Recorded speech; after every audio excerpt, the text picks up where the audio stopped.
Welcome back to American Agenda. The U.S. Labor Department reported first-time unemployment claims for last week, 880,000. That's no real change from last week. What can be done so that jobless claims do not plateau again? Here to weigh in, our A-plus panel for the day, editor-in-chief of HerMoney.com, Catherine Tuggle, and former director of the SEC Division of Investment Management, Norm Champ. Catherine, how do you take these numbers? Is this good that we're kind of plateauing, or should we be going down from here? Ideally, we'd be going down from here. Continuing claims still stand at 13.4 million, and that's much higher than we want to be headed into the holiday season, because as we approach the holiday season, the big concern is that people are forced to head back indoors due to colder weather. The worse things are going to get. The holiday season is going to be an odd one this year, and we're already seeing it with a downturn in back-to-school spending. Norm, what's your take? So it is the second straight week at below 1 million, which is our first time doing that throughout the crisis. So it's mildly encouraging. But as Catherine says, continuing claims crept back up a little bit. That's not a great sign. Now, all that being said, there are a lot of jobs out there. Amazon announced today a job fair for 30,000 positions. Federal figures show at the end of July, there were 6.6 million jobs available. That's up 600,000 over June. However, in an odd twist, that's down from the number of jobs a year ago. So I'm a little concerned about that. But so I think we are definitely a little bit in a flat spot here. When you've got a lot of people unemployed and you have a lot of jobs out there, what does that mean? Are there people not to fill those jobs? Do they not want to fill the jobs? What is that, Norm? I think a lot of this has to do with higher quality jobs having been lost, and then some of the jobs available potentially being a little less attractive to workers.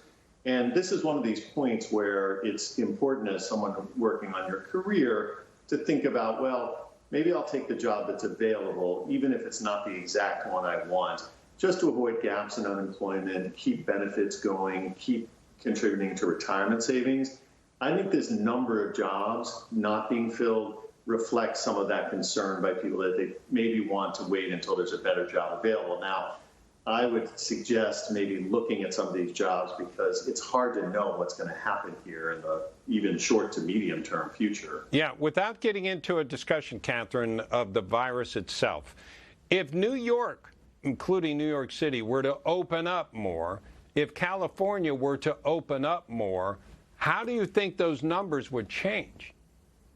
Well, this week, two of the states that had an increase in claims were precisely New York and California. And New York just announced this week that on September 30th, restaurants will open to in-room dining. So I think that the numbers will obviously get better once we open up more. I think that is a no-brainer with anyone who has any understanding of how the economy works, and that when you have bodies in the seats and bodies in the stores, things are going to get better.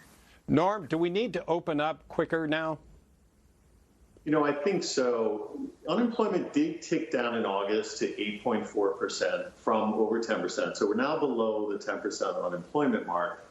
But if you look at some of the states you mentioned, including New York City, unemployment's running about 20%. New York's one of our financial capital, right? So we need to open up more quickly and make sure we get people back to work. And I think you're starting to feel it a little bit. I think that jobs are coming back. There is some momentum coming back. We've got to get people back to work in order to get people off these unemployment rolls. Yeah. What I hate, Catherine, is the government has decided in a lot of cases what businesses survive.